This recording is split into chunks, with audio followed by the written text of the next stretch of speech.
Hello friends, welcome back to English with Asha ma'am. आज मैं आपके लिए एक पैराग्राफ लेकर आई हूँ। इस पैराग्राफ की हम रीडिंग करेंगे और काफ़ी इन्फॉर्मेटिव रहेगा आपके लिए ये पैराग्राफ, क्योंकि इसके ज़रिए आप सीख सकते हो 40 न्यू वर्ड्स। यस, यहाँ पे आपके लिए अंडरलाइन किए हुए हैं मैंने। ये सारे के सारे एडवांस वोकैबलरी के वर्ड्स हैं। इसको मीनिंग क्या होता है, कॉन्टेक्स्ट में आप समझ सकते हो और साथ में कैसे प्रोनाउंस करते हैं। तो जब ये पैराग्राफ आप पढ़ लेंगे तो आपकी वोकैबलरी एनरिच हो जाएगी, बढ़ जाएगी और आपको इस टॉपिक के बारे में भी जानकारी मिलेगी। तो आइए शुरू करते हैं। इसका हेडिंग है लॉर्ड राम्स विक्ट्री। तो विक्ट्री का मतलब होता है जीत, और लॉर्ड भगवान राम, ये अपॉस्ट्रोफी लगा हुआ है, इसका मतलब है का, के या की। भगवान राम की जीत। इसके ऊपर आइए पैराग्राफ पढ़ते हैं। Lord Ram, a central figure in Hindu mythology. Lord Ram, भगवान राम, जो कि a central figure. Central means मुख्य, मेन, और फिगर पर्सनैलिटी। तो भगवान राम जो कि एक बहुत ही इम्पॉर्टेंट फिगर थे इन हिंदू मिथोलॉजी। नाउ मिथोलॉजी का मतलब होता है पुरानी कथाएं, वेरी ओल्ड स्टोरीज। हिंदू पौराणिक कथाओं के एक मुख्य भूमिका निभाने वाले भगवान Ram is revered as the seventh incarnation of Lord Vishnu. Is revered मतलब आदर के साथ माने जाते हैं। इज हैं आदर के साथ, रेवियर्ड आदर सम्मान के साथ जाने जाते हैं as the seventh incarnation. Incarnation means avatar of Lord Vishnu. भगवान विष्णु के सातवें अवतार के रूप में बहुत ही आदर और सम्मान के साथ भगवान राम हिंदू की पौराणिक कथाओं के एक मुख्य फिगर हैं। His life as depicted in the epic Ramayana. देखिए यहाँ पे ए तो लगा होता है लेकिन हम इसको रामायण बोलते हैं। हिज लाइफ, यहाँ पे हिज जो है प्रोनाउन है भगवान राम के लिए, कि उनकी लाइफ, उनका जीवन एज डिपिक्टेड मीन्स दर्शाया गया है इन द एपिक मीन्स एक महान ग्रंथ या महान कथा, रामायण। तो एक महान ग्रंथ रामायण में उनके जीवन को जिस तरीके से दर्शाया गया है, serves as a profound example of virtue, righteousness। ये जो है टी नहीं बोलेंगे, इसको हम कैसे बोलेंगे? righteousness। ठीक है, थोड़ा च वाला साउंड आएगा यहाँ पे, righteousness and devotion। तो जिस तरीके से इस महान ग्रंथ में भगवान राम के जीवन को दर्शाया गया है, वही दिखाता है एक प्रोफाउंड एग्जाम्पल उदाहरण, और प्रोफाउंड मीन्स बहुत ही ग्रेट या गहरा, एग्जाम्पल बहुत ही बड़ा उदाहरण ऑफ वर्चू मीन्स अच्छे गुण, और राइचसनेस मीन्स नैतिक रूप से सही, मॉरली करेक्ट। जिनके मॉरल्स, जो सिद्धांत होते हैं, नीतियाँ होती हैं, वो नैतिक रूप से बहुत महान होते हैं।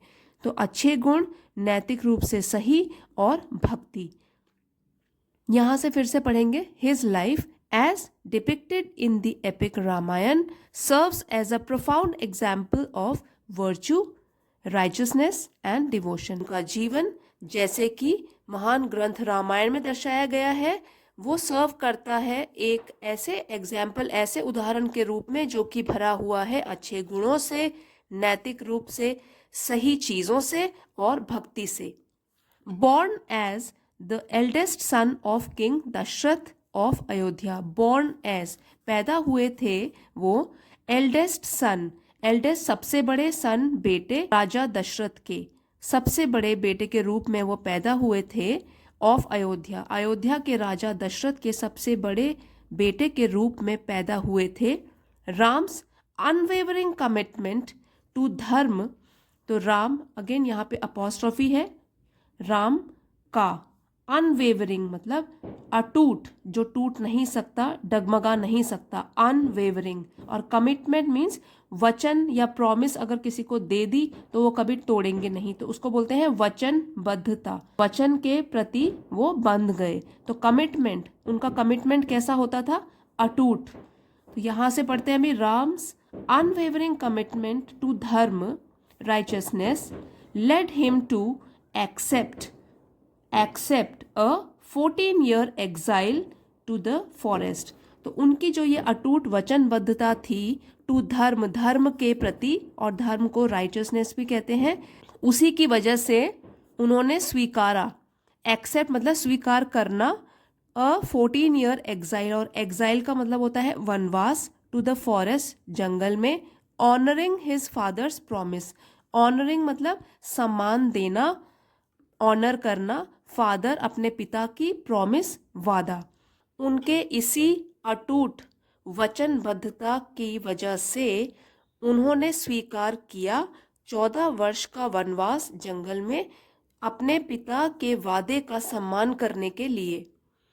ठीक है, यहाँ पे कमिटमेंट नाउन है, और किस तरीके का कमिटमेंट? अनवेवरिंग, ये एडजेक्टिव है। टू के साथ अगर वर्ब आए तो वो फर्स्ट फॉर्म में आता है, और वो उद्देश्य या पर्पस बताता है। एक्सेप्ट किया, स्वीकारा 14 वर्ष का वनवास। The abduction of his wife Sita by the demon king Ravan. Abduction means अपहरण। तो जो अपहरण हुआ उनकी वाइफ का, ऑफ हिज वाइफ, उनकी वाइफ, उनकी पत्नी का, सीता, माता सीता का, बाय द डीमन। डीमन मतलब राक्षस। राक्षस किंग रावण ने जब माता सीता का अपहरण किया, sets the stage for Ram's epic journey to rescue her. Sets the stage मतलब एक मंच तैयार करता है वो। सेट्स प्रेजेंट टेंस में है, प्रेजेंट इंडेफिनिट में, कि वो एक स्टेज, एक मंच तैयार करता है फॉर, के लिए, राम की एपिक जर्नी मतलब लंबी यात्रा, टू रेस्क्यू हर, उनको, माता सीता को, रेस्क्यू मीन्स बचाना, बचाने के लिए। ये जो हर है वो सीता माता के लिए यूज किया गया है यहाँ पे। Guided by moral values and aided by an army of vanars led by Hanuman. Guided by moral values, नैतिक मूल्यों से प्रेरित होकर, गाइडेड बाय प्रेरित होकर, एडेड मीन्स सहायता, बाय एन आर्मी एक आर्मी, वानरों की, लेड बाय हनुमान जिनको कि हनुमान जी लीड कर रहे थे। तो एक तो है कि नैतिक मूल्यों से प्रेरित होकर, वानरों की सेना की सहायता लेकर, Ram ultimately defeats Ravan in a fierce battle. Ram, भगवान राम अल्टीमेटली अंत में, डिफीट्स हराते हैं रावण को, इन अ फियर्स बैटल, बैटल युद्ध, और फियर्स है भयंकर, ये भी नाउन है, एडजेक्टिव ये वाला इसको डिस्क्राइब कर रहा है। और ये जो है अल्टीमेटली, ये एडवर्ब है, ये वर्ब के बारे में और जानकारी दे रहा है। ये डिफीट जो है वो वर्ब है, हराया, किस तरीके से हराया? अंत में, अल्टीमेटली, अंत में उन्होंने रावण को हराया एक बहुत ही भयंकर युद्ध में। Symbolising, symbolising the Triumph, Triumph, Triumph of good over evil. Symbolising इसका प्रतीक बनकर, द ट्रायम्फ मतलब जीत, ऑफ गुड ओवर इविल बुराई के ऊपर अच्छाई की जीत का प्रतीक बनकर उन्होंने रावण को एक भयंकर युद्ध में हराया। लॉर्ड राम्स रेन, ये जी साइलेंट है इसमें, reign as king exemplifies, exemplifies an era of peace and prosperity। तो लॉर्ड राम, भगवान राम का रेन मीन्स राज या शासन काल, जब उन्होंने शासन किया, एज किंग राजा के रूप में, एग्जेम्प्लीफाइज मीन्स उदाहरण देता है, एग्जाम्पल देता है, तो उसी से बन गया एग्जेम्प्लीफाइज, उदाहरण देता है, एन एरा, एरा मीन्स युग, of peace and prosperity, peace means शांति, प्रॉस्पेरिटी समृद्धि। तो उनका जो शासन काल था राजा के रूप में, वो एक ऐसे युग का जो कि शांति और समृद्धि से भरा था, उसका उदाहरण लोगों को देता है। नोन एज राम राज्य, और नोन एज मतलब कि वो जाना जाता है राम राज्य के रूप में। जो भी उनका शासन काल रहा वो राम राज्य के रूप में जाना जाता है, क्योंकि वो शांति और समृद्धि का प्रतीक था। वेयर जस्टिस प्रिवेल्ड, जहां पर जस्टिस मीन्स न्याय, प्रिवेल्ड कायम था, and the welfare of his subjects was Paramount, and और वेलफेयर कल्याण, सब्जेक्ट्स मतलब राजा की जो प्रजा होती है उसको बोलते हैं सब्जेक्ट्स, वॉज पैरामाउंट मीन्स सबसे ज़रूरी या ऊंचे दर्जे का। तो उनके राम राज्य में जहाँ पर न्याय कायम था और उनकी प्रजा का जो कल्याण था वही सबसे ज़रूरी था उनके लिए, वॉज पैरामाउंट, सबसे ज़रूरी। Devotees across the world admire, devotees मतलब भक्तगण जो होते हैं, जो भक्ति करते हैं भगवान की, उनको बोलते हैं डिवोटीज। अक्रॉस द वर्ल्ड, पूरी दुनिया के। एडमायर मीन्स प्रशंसा करते हैं Lord Ram for his qualities, भगवान राम की प्रशंसा करते हैं फॉर हिज क्वालिटी, उनके गुणों के लिए। Of compassion humility and devotion to duty, तो उनकी कौन से गुणों की प्रशंसा करते हैं? कंपैशन करुणा या दया, ह्यूमिलिटी हम्बल से बना है, विनम्रता, एंड डिवोशन मीन्स समर्पण, टू ड्यूटी अपने कर्तव्य के प्रति समर्पण, उनकी विनम्रता और उनकी करुणा या दया, ऐसे गुणों का जो उनके डिवोटीज हैं, भक्तगण हैं, वो उनके इन्हीं गुणों की प्रशंसा करते हैं। कंसिडरिंग हिम अ डिवाइन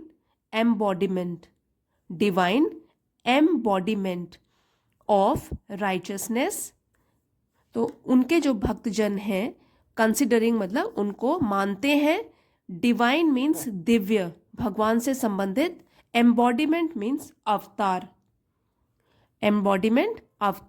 तो एक दिव्य अवतार के रूप में उनको मानते हैं। ऑफ राइटसनेस अभी आपको बताया था, धार्मिकता, and an eternal source of inspiration, eternal जो कभी खत्म नहीं होता है, सोर्स स्रोत, और इंस्पिरेशन प्रेरणा, तो उनको एक दिव्य अवतार मानते हैं, धार्मिकता का और कभी खत्म न होने वाला प्रेरणा का स्रोत भी भगवान राम को उनके भक्तजन मानते हैं। आप इसको दोबारा से पढ़ के एक बार रिवाइज कर सकते हो। वैसे मैं इसका PDF अपने टेलीग्राम चैनल में इंग्लिश विद आशा मैम 1-2 दिन के बाद पोस्ट कर देती हूँ। आप मेरे टेलीग्राम चैनल को भी ज्वाइन कर सकते हैं, वहाँ आपको सारे के सारे वीडियोस के PDF मिल जाएंगे। अगर आज का वीडियो आपके लिए हेल्पफुल रहा है तो प्लीज़ इसको लाइक और शेयर ज़रूर कीजिएगा, और चैनल पे नए हैं तो इसे सब्सक्राइब कर लीजिए फ्रेंड्स, क्योंकि मैं इसी तरीके के इन्फॉर्मेटिव और नॉलेजेबल वीडियोस आपके लिए रोज़ लेकर आती हूँ। Thank you everyone for watching. See you next time.